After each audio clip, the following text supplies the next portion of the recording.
धर्म संस्थापनार्थाय संभवामि युगे युगे। ಹಾಯ್ ಫ್ರೆಂಡ್ಸ್, ಹೇಗಿದ್ದೀರಾ? ಇವತ್ತಿನ ಅದ್ಭುತ ವಿಡಿಯೋಗೆ ನಿಮ್ಮೆಲ್ಲರಿಗೂ ಆತ್ಮೀಯ ಸ್ವಾಗತ. ಒಬ್ಬ ಕಲೆಕ್ಟರ್ ಮಾರು ವೇಷದಲ್ಲಿ ಭಿಕ್ಷಾಟನೆ ಮಾಡುವ ರೀತಿಯಲ್ಲಿ ಕಾಣಿಸುತ್ತಾರೆ. ಆಗ ಒಬ್ಬ ಇನ್ಸ್ಪೆಕ್ಟರ್ ಆಕೆಯನ್ನು ಅರೆಸ್ಟ್ ಮಾಡುತ್ತಾರೆ. ಆಗ ಕಲೆಕ್ಟರ್ ಏನು ಮಾಡಿದರು ಎಂದು ಗೊತ್ತಾದರೆ ನಿಮಗೂ ಕೂಡ ರೋಮಗಳು ನಿಂತುಕೊಳ್ಳುತ್ತವೆ. ಈ ಘಟನೆ ಸುರಿತ ವಾಸ ಮಾಡುವ ಬಿಹಾರದ ಒಂದು ಚಿಕ್ಕ ಗ್ರಾಮದಲ್ಲಿ ಶುರುವಾಗುತ್ತದೆ. ಚಿಕ್ಕಂದಿನಿಂದಲೂ ಓದಿನಲ್ಲಿ ತುಂಬಾ ಚುರುಕಾಗಿದ್ದಳು. ಆದ್ರೆ ಹೆಣ್ಣು ಮಕ್ಕಳನ್ನ ಹಳ್ಳಿಯ ಕಡೆ ಅಷ್ಟಾಗಿ ಓದಿಸುತ್ತಿರಲಿಲ್ಲ.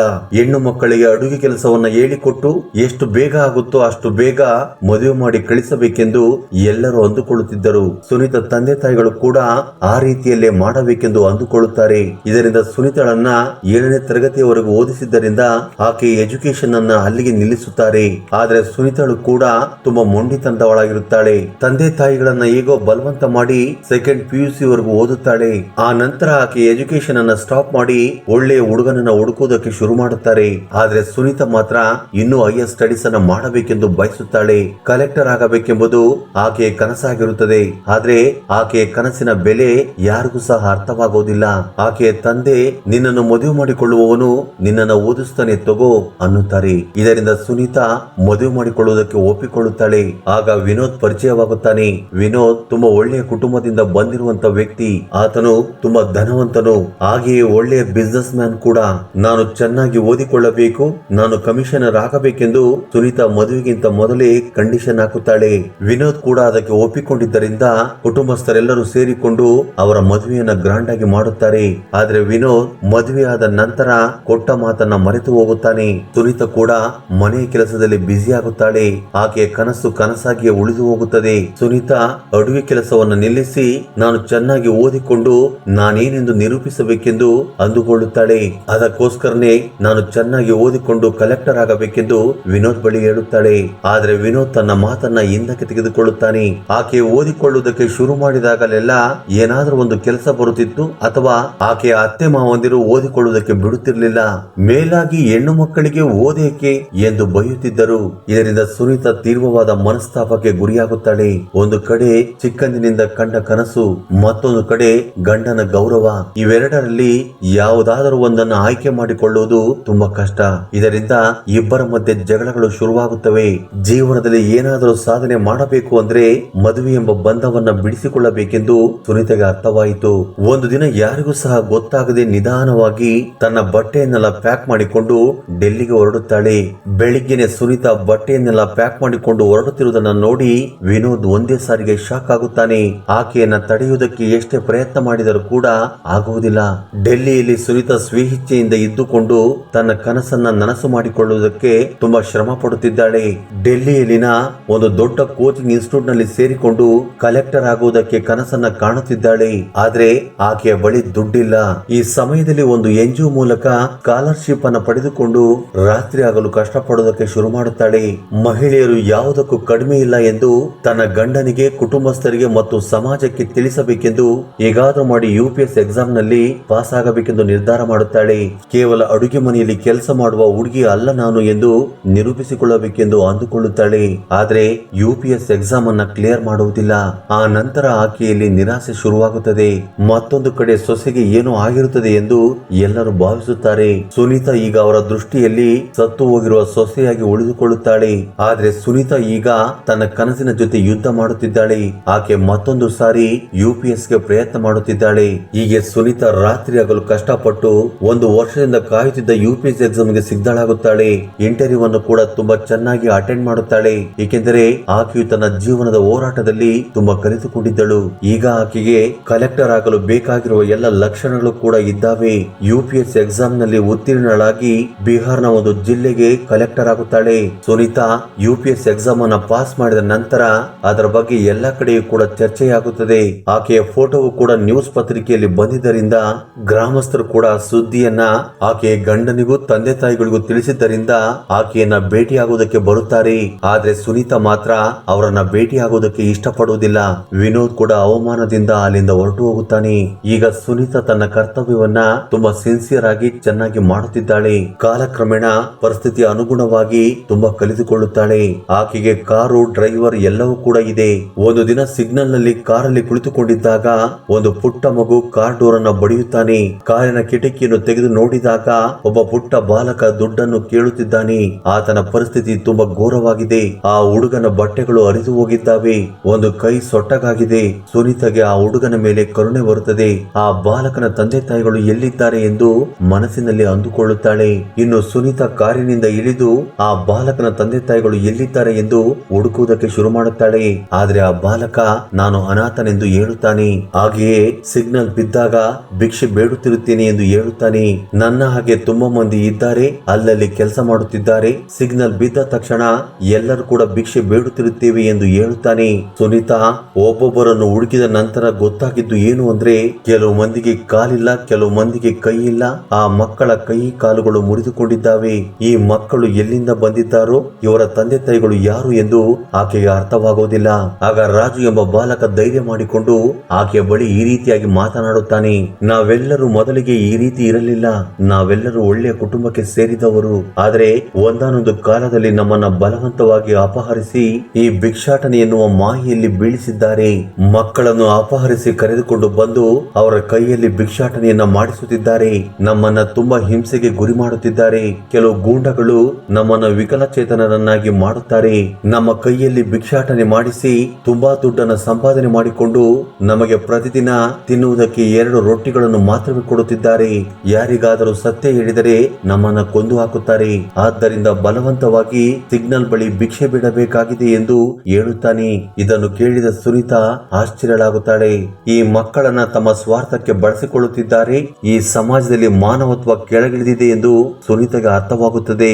ಇದು ತುಂಬಾ ದಿಗ್ಭ್ರಮೆಗೊಳ್ಳುವಂತ ಘಟನೆ. ಸುನೀತಾ ಕಲೆಕ್ಟರ್ ಆಗಿದ್ದರಿಂದ ಇದರ ಹಿಂದೆ ಇರುವ ಅಪರಾಧಿಗಳನ್ನ ಹೊರತರಬೇಕೆಂದು ನಿರ್ಧಾರ ಮಾಡುತ್ತಾಳೆ. ಯಾವುದೇ ಕಾರಣಕ್ಕೂ ಸೈಲೆಂಟ್ ಆಗಿ ಕುಳಿತುಕೊಳ್ಳುವುದಿಲ್ಲ ಎಂದುಕೊಂಡು ಒಂದು ಪ್ಲಾನ್ ಅನ್ನ ಮಾಡುತ್ತಾಳೆ. ಇದನ್ನ ಕೇಳಿದರೆ ನೀವು ಕೂಡ ಶಾಕ್ ಆಗುತ್ತೀರಾ. ಸುನೀತಾ ಚಿಕ್ಕಂದಿನಿಂದಲೂ ತುಂಬಾ ಬಡತನವನ್ನ ನೋಡಿದ್ದಾಳೆ. ಆಕೆಗೂ ಕೂಡ ಓದುವುದು ಬರೆಯುವುದು ಅಂದ್ರೆ ತುಂಬಾ ಇಷ್ಟ. ಆದ್ರೆ ಮನೆಯಲ್ಲಿ ಯಾರು ಕೂಡ ಓದಿಸುವುದಕ್ಕೆ ಇಷ್ಟಪಡಲಿಲ್ಲ. ಈ ಮಗುವಿನಲ್ಲಿ ಆಕೆ ಬಾಲ್ಯವನ್ನ ನೋಡುತ್ತಾಳೆ. ಅವರಿಗೂ ಕೂಡ ಓದುವ ಹಕ್ಕಿದೆ ಎಂದು ಆಕೆ ಅಂದುಕೊಳ್ಳುತ್ತಾಳೆ. ಈ ರೀತಿ ಭಿಕ್ಷಾಟನೆ ಮಾಡಿದರೆ ಅವರ ಭವಿಷ್ಯವು ಹಾಳಾಗಿ ಹೋಗುತ್ತದೆ ಎಂದು ದುಃಖ ಪಡುತ್ತಾಳೆ.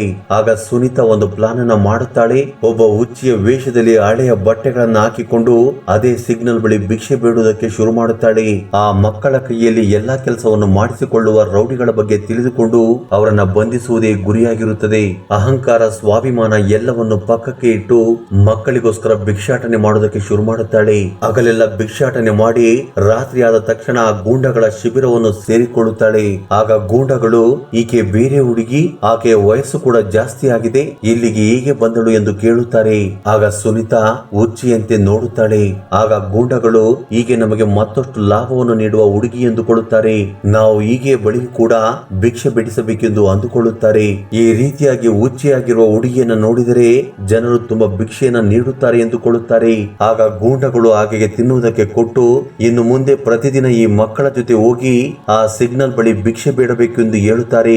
ಬೆಳಿಗ್ಗೆಯಿಂದ ಸಾಯಂಕಾಲದವರೆಗೂ ಎಷ್ಟೇ ದುಡ್ಡಾದರೂ ಅದನ್ನ ತೆಗೆದುಕೊಂಡು ಬಂದು ಇಲ್ಲಿ ಡಿಪಾಸಿಟ್ ಮಾಡಬೇಕೆಂದು ಹೇಳುತ್ತಾರೆ. ಆಗ ಸುನೀತಾ 8 ರಿಂದ 10 ವರ್ಷದ ಮಕ್ಕಳನ್ನ ರಾತ್ರಿ ಸಮಯದಲ್ಲಿ ಕಿಡ್ನಾಪ್ ಮಾಡುತ್ತಿರುವುದನ್ನ ನೋಡುತ್ತಾಳೆ. ಅಲ್ಲಿಗೆ ಬರುವ ಮಕ್ಕಳು ಹಾಕಿಕೊಂಡಿರುವ ಬಟ್ಟೆಗಳು ತುಂಬಾ ಚೆನ್ನಾಗಿದ್ದಾವೆ. ಆ ಮಕ್ಕಳು ಒಳ್ಳೆಯ ಕುಟುಂಬಕ್ಕೆ ಸೇರಿದವರು ಎಂದು ಸುನೀತಾಗೆ ಅರ್ಥವಾಗುತ್ತದೆ. ಆದ್ರೆ ಆ ಮಕ್ಕಳನ್ನು ಉದ್ದೇಶ ಪೂರ್ವಕವಾಗಿ ವಿಕಲಚೇತನನ್ನಾಗಿ ಮಾಡುತ್ತಾರೆ. ಅವರ ಕೈಕಾಲುಗಳನ್ನ ಮುರಿಯುತ್ತಾರೆ. ಸುನೀತಾ ಅವರು ನೀಡುತ್ತಿರುವ ನೋವನ್ನ ಭರಿಸಲಾಗದೆ ಅವರ ವಿರುದ್ಧವಾಗಿ ಎಲ್ಲ ಸಾಕ್ಷಿಗಳನ್ನು ಕೂಡ ಸಂಗ್ರಹ ಮಾಡುತ್ತಾಳೆ. ಆಕೆ ಮಫ್ತಿ ಆಪರೇಷನ್ ಅನ್ನ ಮಾಡಬೇಕಾಗುತ್ತದೆ. ಅದಕ್ಕೋಸ್ಕರ ಒಂದು ಚಿಕ್ಕ ಕ್ಯಾಮರಾವನ್ನ ತೆಗೆದುಕೊಂಡು ಬಂದಿರುತ್ತಾಳೆ. ಅದನ್ನ ಬಟ್ಟೆಯಲ್ಲಿ ಮುಚ್ಚಿಟ್ಟುಕೊಂಡು ಮಫ್ತಿ ಆಪರೇಷನ್ ನಲ್ಲಿ ಬೆಳಗಾಗುವಷ್ಟರಲ್ಲಿ ಎಲ್ಲವನ್ನು ಕೂಡ ರೆಕಾರ್ಡ್ ಮಾಡುತ್ತಾಳೆ. ಅದೇ ಸಮಯದಲ್ಲಿ ಸಿಗ್ನಲ್ ಬಳಿ ಭಿಕ್ಷಾಟನೆ ಮಾಡುತ್ತಿರುವ ಮಕ್ಕಳ ವಿಡಿಯೋವನ್ನು ಕೂಡ ಮಾಡುತ್ತಾಳೆ. ಇನ್ನು ಆ ದಿನ ಆ ಗೂಂಡಗಳ ಶಿಬಿರಕ್ಕೆ ಹೋಗದೆ ಪೊಲೀಸ್ ಸ್ಟೇಷನ್ಗೆ ಹೋಗುತ್ತಾಳೆ. ಇಂಥ ಗೂಂಡಗಳ ವಿರುದ್ಧ ಸಾಕ್ಷಿಯನ್ನ ಹೇಳಿದರೆ ನಿನಗೆ ಯಾರು ಕೂಡ ಏನು ಮಾಡುವುದಿಲ್ಲ ಎಂದು ಆ ಬಾಲಕನಿಗೆ ಧೈರ್ಯವನ್ನ ಹೇಳುತ್ತಾಳೆ. ಭಯ ಬೀಳ್ಬೇಡ, ನಾನು ಭಿಕ್ಷುಕಿಯಲ್ಲ, ನಾನು ಕಲೆಕ್ಟರ್, ನನ್ನ ಜೊತೆ ತುಂಬಾ ಪೊಲೀಸರು ಇದ್ದಾರೆ ಎಂದು, ಎಲ್ಲರೂ ನಿನ್ನ ಜೊತೆನೇ ಇದ್ದಾರೆ, ನೀನು ಸಾಕ್ಷಿ ಹೇಳಿ ಸತ್ಯ ಹೇಳಿದರೆ ಅವರೆಲ್ಲರಿಗೂ ಶಿಕ್ಷೆ ಕೊಡಿಸಿ ಎಲ್ಲ ಮಕ್ಕಳನ್ನು ಕೂಡ ಅವರವರ ತಂದೆ ತಾಯಿ ಬಳಿಗೆ ಒಪ್ಪಿಸುತ್ತೇನೆ ಎಂದು ಹೇಳುತ್ತಾಳೆ. ಆಗ ರಾಜು ಧೈರ್ಯವಾಗಿ ಸರಿ ಎಂದು ಹೇಳುತ್ತಾನೆ. ಆ ಬಾಲಕನಿಗೆ ಕಲೆಕ್ಟರ್ ಮೇಲೆ ಅಪಾರವಾದ ನಂಬಿಕೆ ಇದೆ. ಆಗ ಅಲ್ಲೇ ಇದ್ದ ಪೊಲೀಸರು ಕೂಡ ಆ ಬಾಲಕನಿಗೆ ಧೈರ್ಯವನ್ನ ನೀಡುತ್ತಾರೆ. ಆಗ ರಾಜು ರಾತ್ರಿ ಆದರೂ ಭಿಕ್ಷಾಟನೆ ಮುಗಿಸಿಕೊಂಡು ಶಿಬಿರಕ್ಕೆ ಬರದೇ ಇದ್ದಿದ್ದರಿಂದ ಗೂಂಡಗಳಿಗೆ ಒಂದು ರೀತಿ ಭಯ ಶುರುವಾಗುತ್ತದೆ. ಆ ಬಾಲಕನು ಆ ಹುಚ್ಚು ಹುಡುಗಿ ಎಲ್ಲಿ ಹೋದರು ಎಂದು ಗಾಬರಿಗೊಳ್ಳುತ್ತಾರೆ. ರಾಜುಗೋಸ್ಕರ ಸುತ್ತಮುತ್ತಲು ಹುಡುಕಾಡುವುದಕ್ಕೆ ಶುರು ಮಾಡುತ್ತಾರೆ. ಬಹುಶಃ ಇವರು ಪೊಲೀಸ್ ಸ್ಟೇಷನ್ಗೆ ಹೋಗಿರಬಹುದು, ಆದ್ದರಿಂದಲೇ ಬಂದಿಲ್ಲ ಎಂದುಕೊಳ್ಳುತ್ತಾರೆ. ಆದ್ದರಿಂದ ಈ ಮಕ್ಕಳನ್ನ ಬೇರೆ ಕಡೆ ಶಿಫ್ಟ್ ಮಾಡಬೇಕೆಂದು ಅಂದುಕೊಳ್ಳುತ್ತಾರೆ. ಆಗ ಟೆಂಪೋದಲ್ಲಿ ಮಕ್ಕಳನ್ನ ಒಬ್ಬೊಬ್ಬರನ್ನು ಹತ್ತಿಸುತ್ತಿರುವಾಗ ಪೊಲೀಸರು ಅವರನ್ನ ಸುತ್ತುವರಿಯುತ್ತಾರೆ. ಅವರ ಜೊತೆ ಕಲೆಕ್ಟರ್ ಮೇಡಮ್ ಕೂಡ ಇದ್ದಾರೆ. 10 ವರ್ಷದ ಬಾಲಕ ರಾಜು ಪೊಲೀಸರ ಮುಂದೆ ಸಾಕ್ಷಿಯನ್ನ ಹೇಳಿದ್ದ. ಆಗ ಆ ಗ್ಯಾಂಗ್ ನ ಲೀಡರ್ ಅಹಂಕಾರವನ್ನ ತೋರಿಸುತ್ತಾನೆ. ನಮ್ಮ ವಿರುದ್ಧವಾಗಿ ಸಾಕ್ಷಿ ಹೇಳುವುದಕ್ಕೆ ಯಾವ ಮಕ್ಕಳಿಗೂ ಕೂಡ ಧೈರ್ಯವಿಲ್ಲ, ಆದ್ದರಿಂದ ನಮ್ಮನ್ನ ಏನು ಮಾಡುವುದಕ್ಕೂ ಆಗುವುದಿಲ್ಲ. ನಮ್ಮ ವಿರುದ್ಧವಾಗಿ ಸಾಕ್ಷಿ ಹೇಳಿದರೆ ನಿಮ್ಮ ತಂದೆ ತಾಯಿಗಳನ್ನ ಸಾಯಿಸುತ್ತೇವೆ ಎಂದು ರಾಜುಗೆ ಎದುರಿಸುತ್ತಾರೆ. ಆ ನಂತರ ರಾಜು ಭಯ ಬಿದ್ದು ಸಾಕ್ಷಿ ಹೇಳುವುದಕ್ಕೆ ನಿರಾಕರಿಸುತ್ತಾನೆ. ಆಗ ಪೊಲೀಸರಿಗೆ ಸಮಸ್ಯೆ ಎದುರಾಗುತ್ತದೆ. ರಾಜು ಸಾಕ್ಷಿಯನ್ನ ಹೇಳಿದರೆ ಈ ಗೂಂಡಗಳನ್ನು ಲಾಕಪ್ ಅಲ್ಲಿ ಹಾಕಬಹುದು, ಆದರೆ ತಂದೆ ತಾಯಿಗೋಸ್ಕರ ಸಾಕ್ಷಿ ಹೇಳುವುದಿಲ್ಲ ಎಂದು ಭಯಬಿದ್ದ ರಾಜುವನ್ನು ನೋಡಿದ ಉಳಿದ ಮಕ್ಕಳು ಕೂಡ ಭಯ ಬೀಳುತ್ತಾರೆ. ಆಗ ಕಲೆಕ್ಟರ್ ಮತ್ತು ಪೊಲೀಸರು ಅವರಿಗೆ ಧೈರ್ಯವನ್ನು ಹೇಳಿದ ನಂತರ ನಮಗೋಸ್ಕರ ಹೋರಾಡುವ ಸಮಯ ಬಂದಿದೆ ಎಂದು ಅವರು ಅರ್ಥ ಮಾಡಿಕೊಳ್ಳುತ್ತಾರೆ. ಕೈ ಕಾಲು ಮುರಿದು ನಮ್ಮನ್ನು ಭಿಕ್ಷಾಟನೆ ಮಾಡುವುದಕ್ಕೆ ಬಿಟ್ಟಿದ್ದಾರೆ. ಈಗ ನಮಗೋಸ್ಕರ ನಾವು ಹೋರಾಟ ಮಾಡದೆ ಹೋದರೆ ಜೀವನ ಪರ್ಯಂತ ಹೀಗೆ ಬದುಕಬೇಕಾಗುತ್ತದೆ ಎಂದು ಅರ್ಥ ಮಾಡಿಕೊಳ್ಳುತ್ತಾರೆ.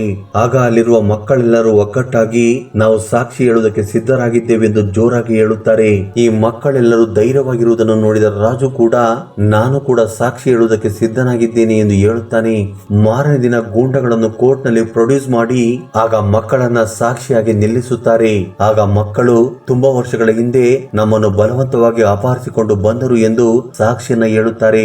ಕೆಲವು ಮಕ್ಕಳು 3 ವರ್ಷ, ಇನ್ನು ಕೆಲವು ಮಕ್ಕಳು 5 ವರ್ಷ, ಇನ್ನು ಕೆಲವರು 7 ವರ್ಷಗಳಿಂದ ಆ ಗೂಂಡಗಳ ಶಿಬಿರದಲ್ಲಿ ಇದ್ದುಕೊಂಡು ಭಿಕ್ಷಾಟನೆಯನ್ನ ಮಾಡುತ್ತಿದ್ದಾರೆ. ಅವರಿಂದ ಅವರ ಶರೀರದ ಭಾಗಗಳು ಕೂಡ ನಾಶವಾಗಿದ್ದಾವೆ.